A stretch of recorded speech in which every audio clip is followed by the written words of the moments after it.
Poirier is trending bigger than the fight with you and Conor on pay-per-view. Imagine what you and Conor would do in another fight. Just saying. I'm just saying. Ну, свой пик он давно прошел. У каждого человека есть свой пик.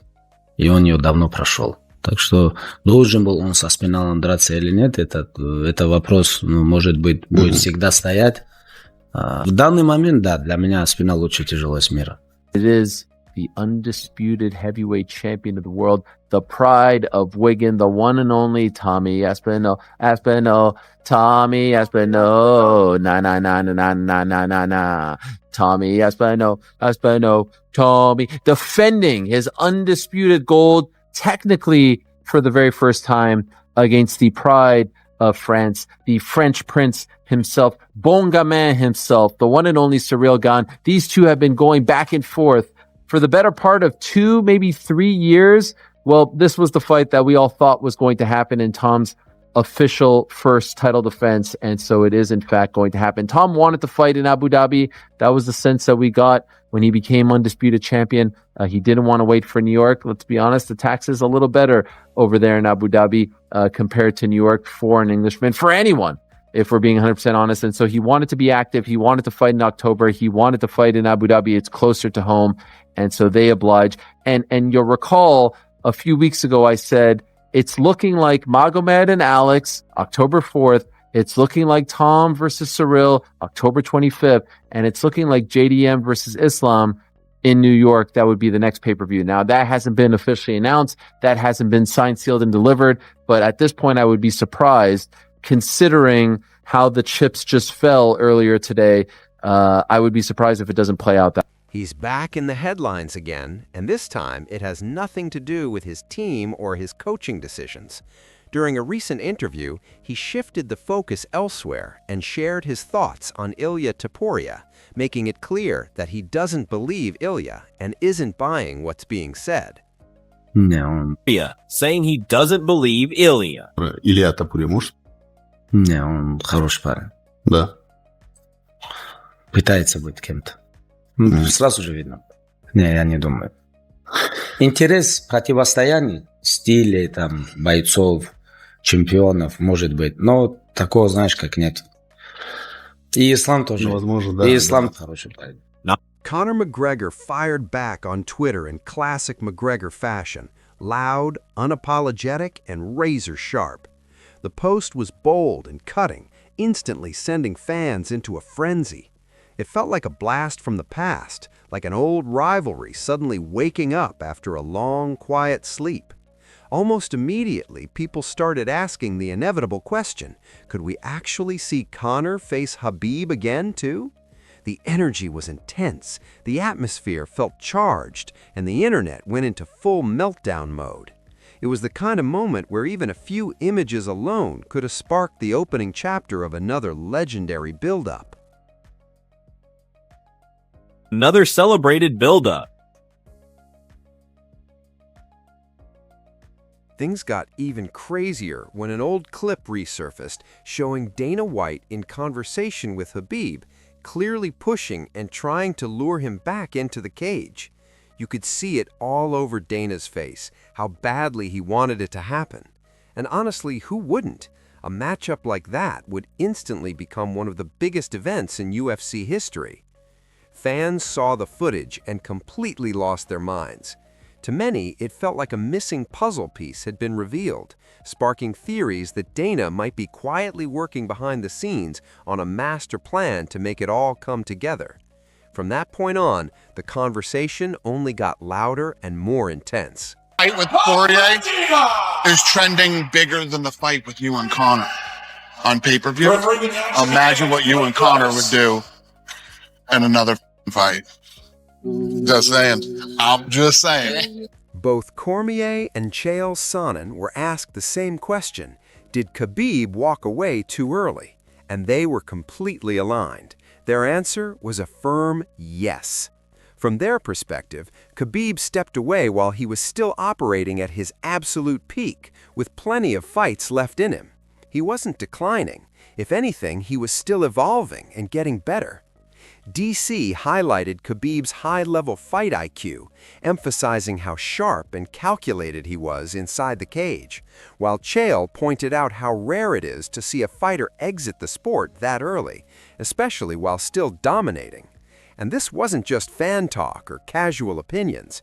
These were insights coming from two men who understand the fight game from the inside out. Khabib could have been fighting today, and there's a chance, because I mean, Islam is a bit of an extension of who he was. But to know them is to know that when his dad passed, it took a lot away from him. And so when he decided, I'm going to do something different, you know, mom's like, hey, you and your father started this journey together. I don't want you to do it without him. If he made that promise, I knew it was over. And I will tell you this, when the UFC started to negotiate with Khabib, they started adding zeros and commas and bigger checks and Conor Part 2. The UFC missed it. That wasn't the number they needed to change. The number they needed to change was a 155-pound weight class to a 170-pound weight class.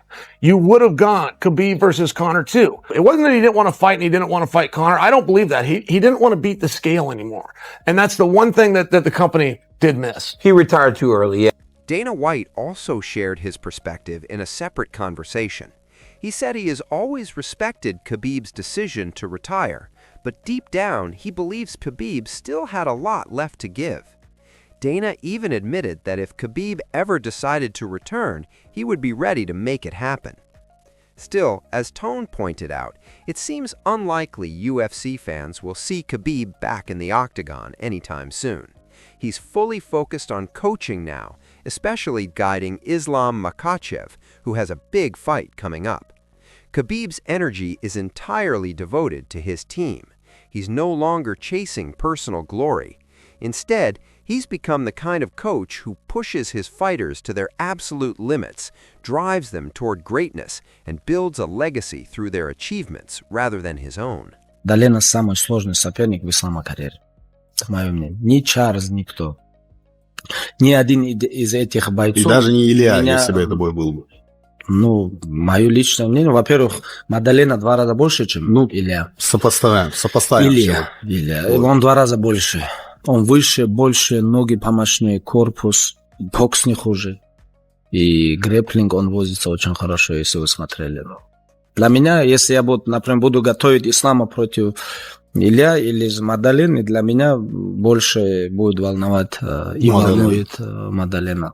Demetrius Johnson, the legendary Mighty Mouse himself, confirmed that Khabib is among the toughest coaches in the game today. He stressed that Khabib pushes his entire team in ways most fighters couldn't even fully grasp. And this isn't just about grueling physical workouts, although there's plenty of that. It's about strict discipline, precise structure, and relentless mental focus.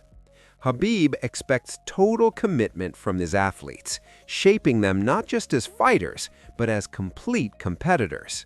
We drilled after that, and then the next day, they came back, and it was even a longer grind session. I'm like, you guys do this every single day? He goes, yes, brother, for 8 weeks. Sacrifices. You want to be the best? I'm like, nah, I don't want to be the best. I'm done with that shit. Y'all can have it. But just to experience it, you know, and seeing what the best pound for round fighter in the world feels like, and he hit me with that darts 2 times. They dove into Islam Makhachev's upcoming fight and his impressive form under Khabib's tutelage. Judo broke down Islam's technique and movement on the mat, while Usman and Moore analyzed his mental sharpness and cage management. All of them praised Khabib for how seamlessly he's transitioned into the mentor role.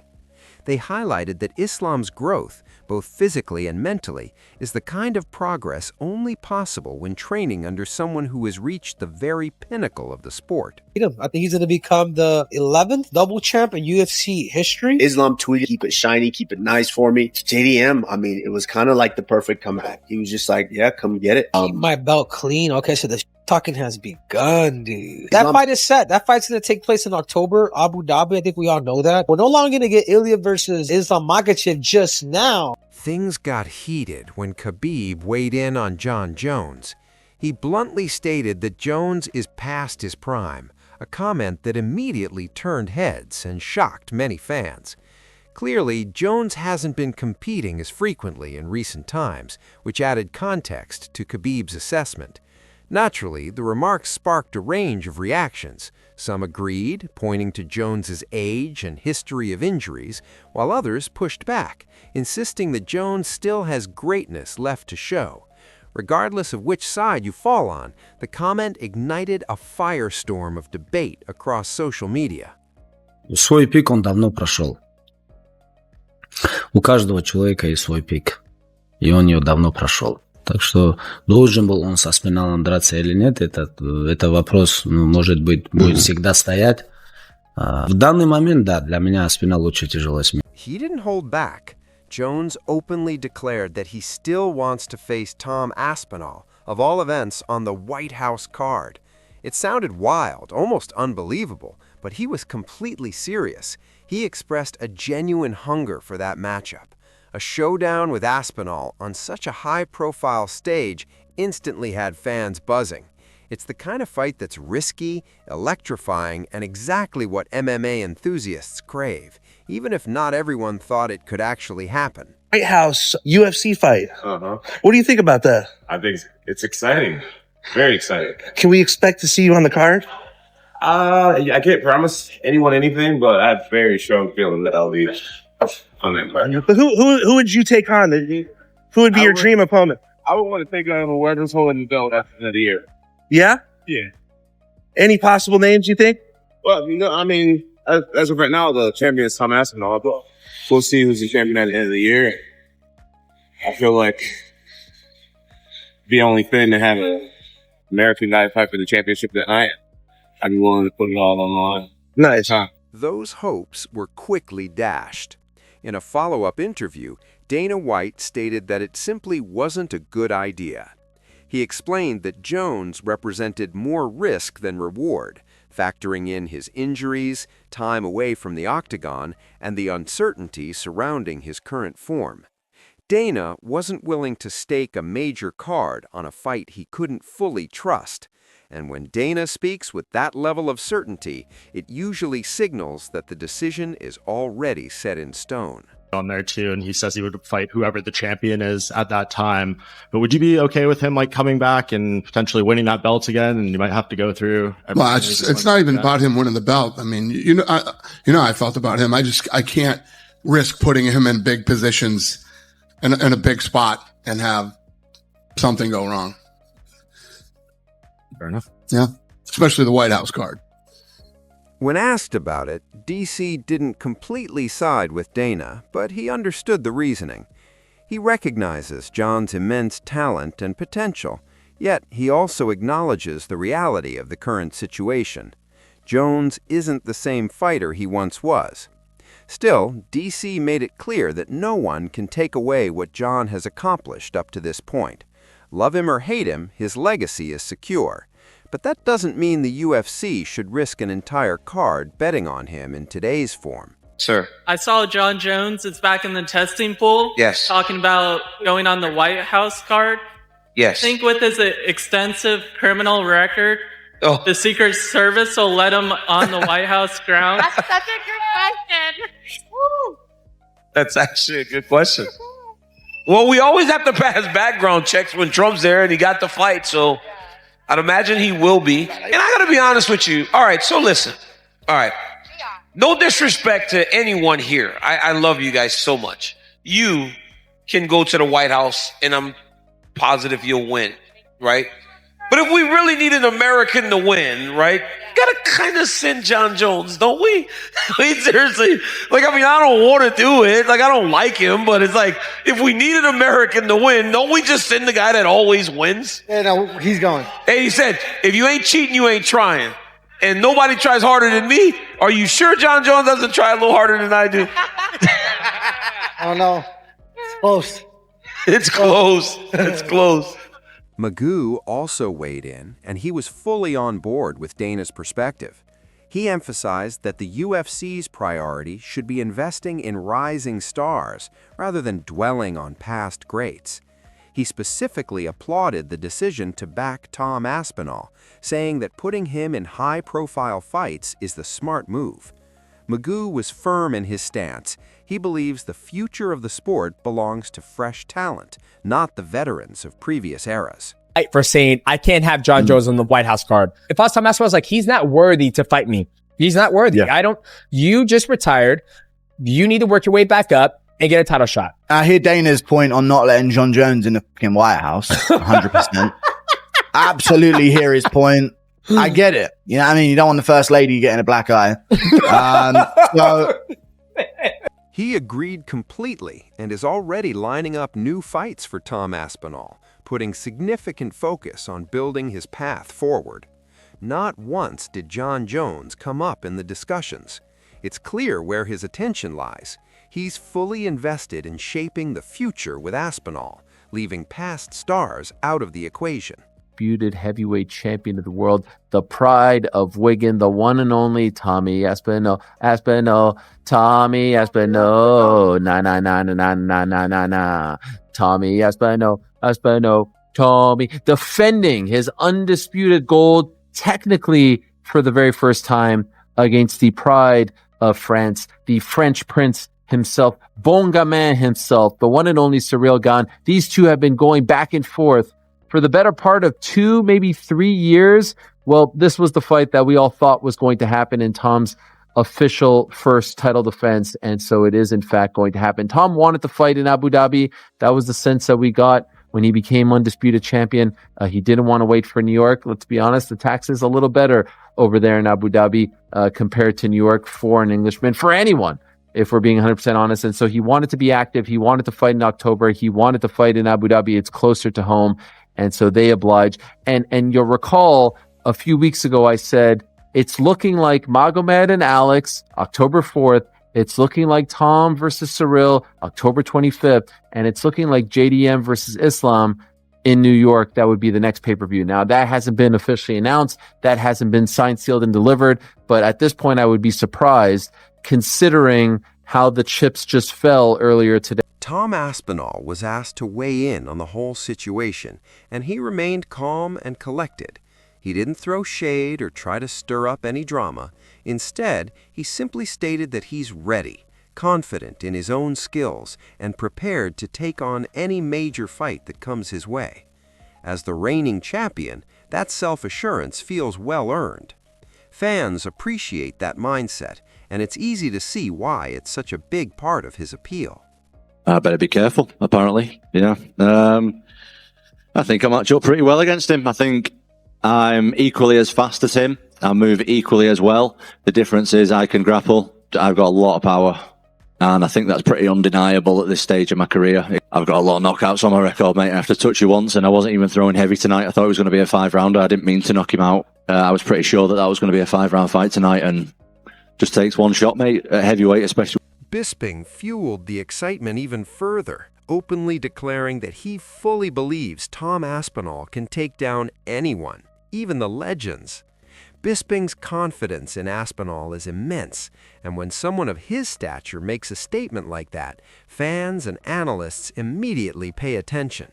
It's evident that Tom is on a fast track to the top, and he's doing it with the support and endorsement of some of the sport's sharpest minds. He's done jiu-jitsu since he was about 15 years old. His dad is going to be on his case, and that's an absolute fact, saying, hey, you're not messing with this guy. Take him down, show him what you can do, show the world your grappling capability. Remember, Cyril Gane turned Francis Ngannou into a wrestler, okay? So he's a very, very credible threat on the feet. But of course, I do fancy Tom Aspinall to get the... This entire saga has been wild.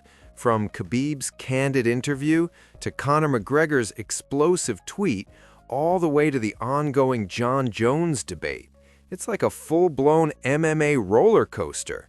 Conor's stirring the pot, Jones's future remains uncertain, and Tom Aspinall is right there in the spotlight. If you're loving all this fight world drama and want to stay fully up to date,